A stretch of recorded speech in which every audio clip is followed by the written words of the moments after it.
Saludos seguidores, bienvenidos a su podcast geopolítico con su servidor Héctor Armando Rodríguez Rosario. En esta ocasión venimos a conversar con la documentalista señora Carmen Prestinari, la segunda parte de este podcast histórico con el morro de fachada detrás, señores. Impresionante. Bienvenida a su podcast, historiadora. Bueno, bienvenidos a todos ustedes que van a compartir con nosotros buenas noticias y aspectos históricos que tal vez son desconocidos para ustedes y que no tendrán que leerlos, sino que se los vamos a comentar de una forma muy sencilla para que puedan entender, porque algunas veces esos son temas muy profundos, muy complejos y queremos hacerlo lo más sencillo, lo más práctico para que puedan compartir con nosotros esta excitante historia sobre Montecristi y el descubrimiento de América. Ok, en esta ocasión vamos a ilustrar al oyente y a los seguidores con la exploración y la exposición del libro Guardianes de la Fe, un aporte a la historia universal de la susodicha amada Carmen Prestinari. Adelante, por favor, con su exposición magistral. Gracias por lo magistral.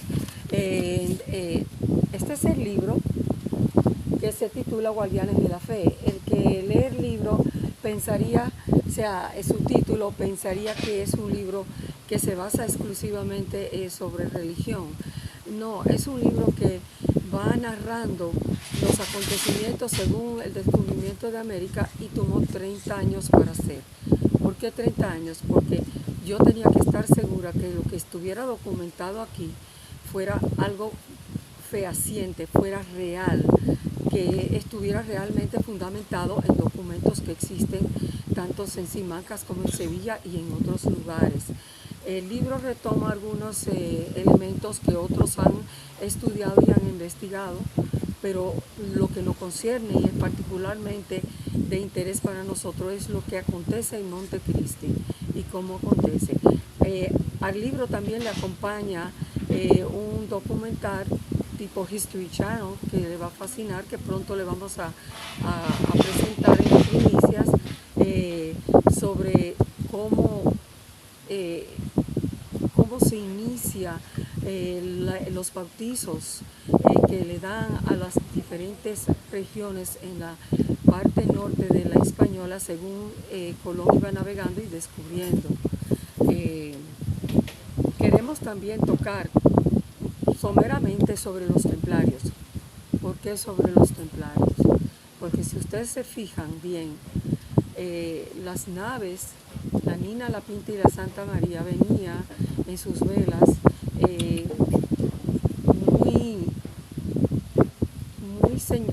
muy bien señalado la cruz de los templarios, es decir, ahí es donde nosotros vamos a señalarle que las personas que acompañan a Colón no son simplemente personas que han sido puestos allí como marineros o como personas que eran de la mar, sino que eran personas también que derivaban de ciertas órdenes templarias.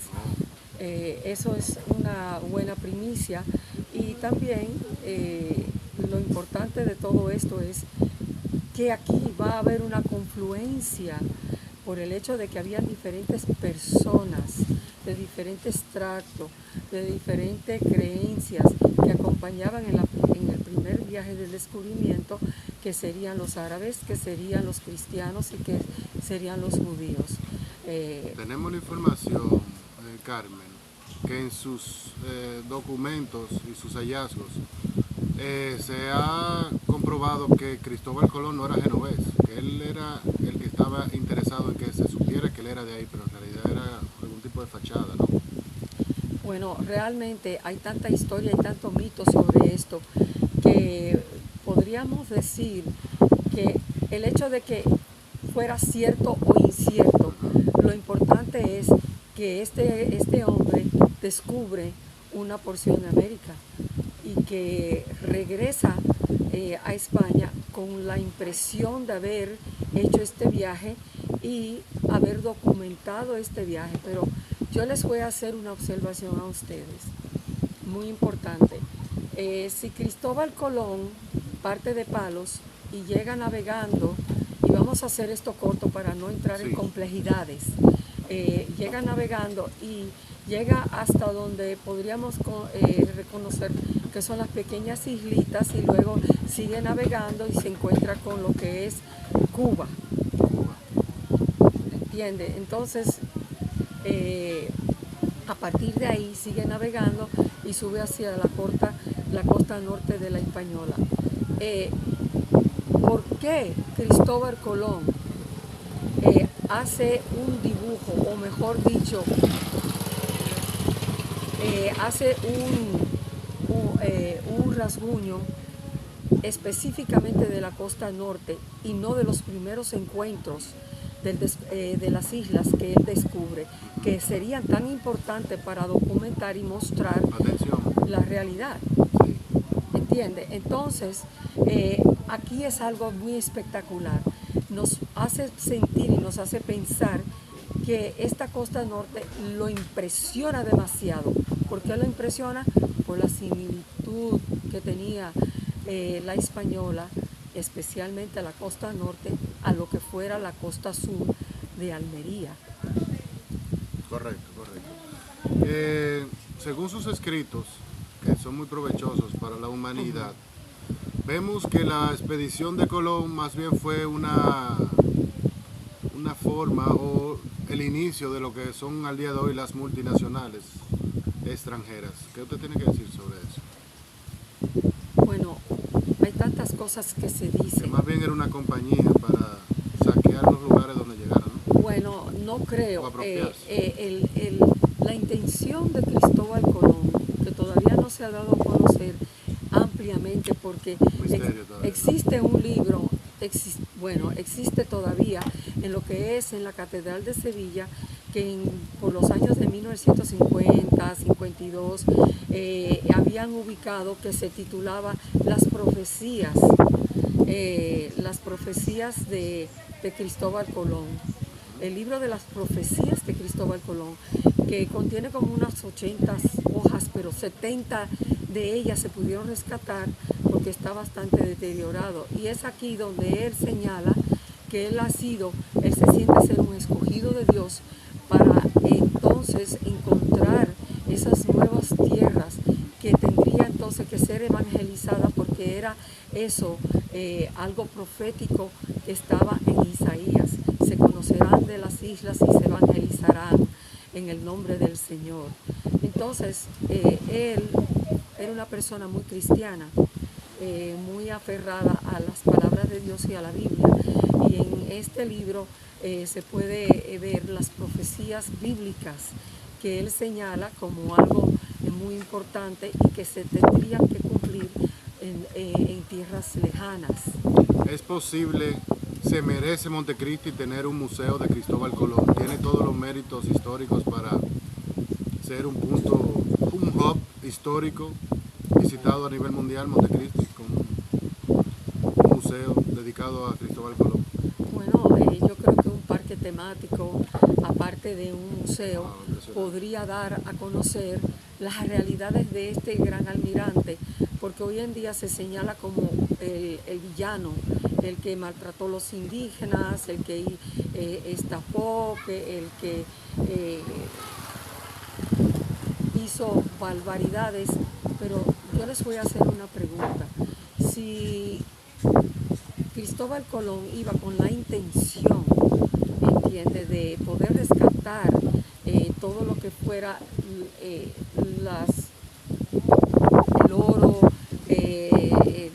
todas las cosas que fueran beneficiosas para la corona, y al mismo tiempo recaudar fondos para poder emprender lo que sería el rescate de Jerusalén. Oh, increíble. Abúndale un poquito sobre ese. Bueno, una de las cosas que se contempló con mucha seriedad cuando se estableció en La Vega la fundición de oro, era principalmente para poder recaudar y amontonar esas fortunas para poder iniciar lo que sería la próxima cruzada para rescatar a los lugares sacrosantos en Jerusalén. A los guardianes de la fe usted corrobora la hipótesis de que él tenía descendencia judía, ¿no? Yo te voy a decir, para mí todo el mundo, ahí habían hasta obispos y papas que tenían descendencia, linaje judío. ¿Cómo podríamos decir si habían tantas confluencias de tantas inmigraciones? No podemos decir a menos que se le hiciera un estudio genético y para entonces no existía eso. Había muchas personas de un legado judío, entiende, de una descendencia judía, pero eran cristianos y cuando no eran cristianos conversos, entiende, eran cristianos de linaje, de mucha generación, pero en el fondo sabíamos que había esa confluencia de inmigraciones que no podríamos decir que ni uno ni el otro, sino que había un intercambio sanguíneo. Para concluir, Carmen, este podcast por ahora, esta segunda parte, yo quiero que usted me explique a la audiencia la gran connotación que tiene el descubrimiento hecho desde aquí, desde la Hispaniola, y el aporte a la historia universal que esto conlleva. Bueno, es muy importante con respecto a la historia universal porque realmente es la primera vez donde pisan suelo tres diferentes religiones, hombres de diferentes religiones, árabe, cristiana y judía. Entonces podríamos decir que es este el nuevo Jerusalén de América. Montecristi, el nuevo Jerusalén de América. Podríamos pensar que hay algo en ello. ¿Por qué no? Sus investigaciones van de la mano con esa hipótesis. No creo que es una tanto una hipótesis, sino que si analizamos que las personas que venían en esas embarcaciones eran de diferentes religiones, todos creyentes en un solo verdadero Dios, de Abraham, Isaac y Jacob, ¿cómo no podríamos pensar que este sería en los sentimientos del gran almirante el lugar, el suelo donde todos podrían vivir libremente, practicar libremente su fe y ser aquellos personas dedicadas a Dios de la forma que ellos escogieran? Esta era la nueva Jerusalén. Bueno, con esas palabras magistrales la despedimos a la señora Carmen Prettinari. Hasta otro encuentro en su podcast Geopolítico. Le damos la oportunidad de despedirse en esta ocasión. Bueno, sin antes despedirme totalmente, quiero saludar al pueblo de Santiago y decirle que mis promesas de otras entrevistas va de viento en popa y que pronto tendríamos conocimientos del acta de bautizo y del acta de nacimiento de los 30 caballeros de Santiago. Primicia. Gracias, documentalista histórica, señora Carmen Prettinari. Hasta otra ocasión. Gracias y hasta pronto. Hasta luego.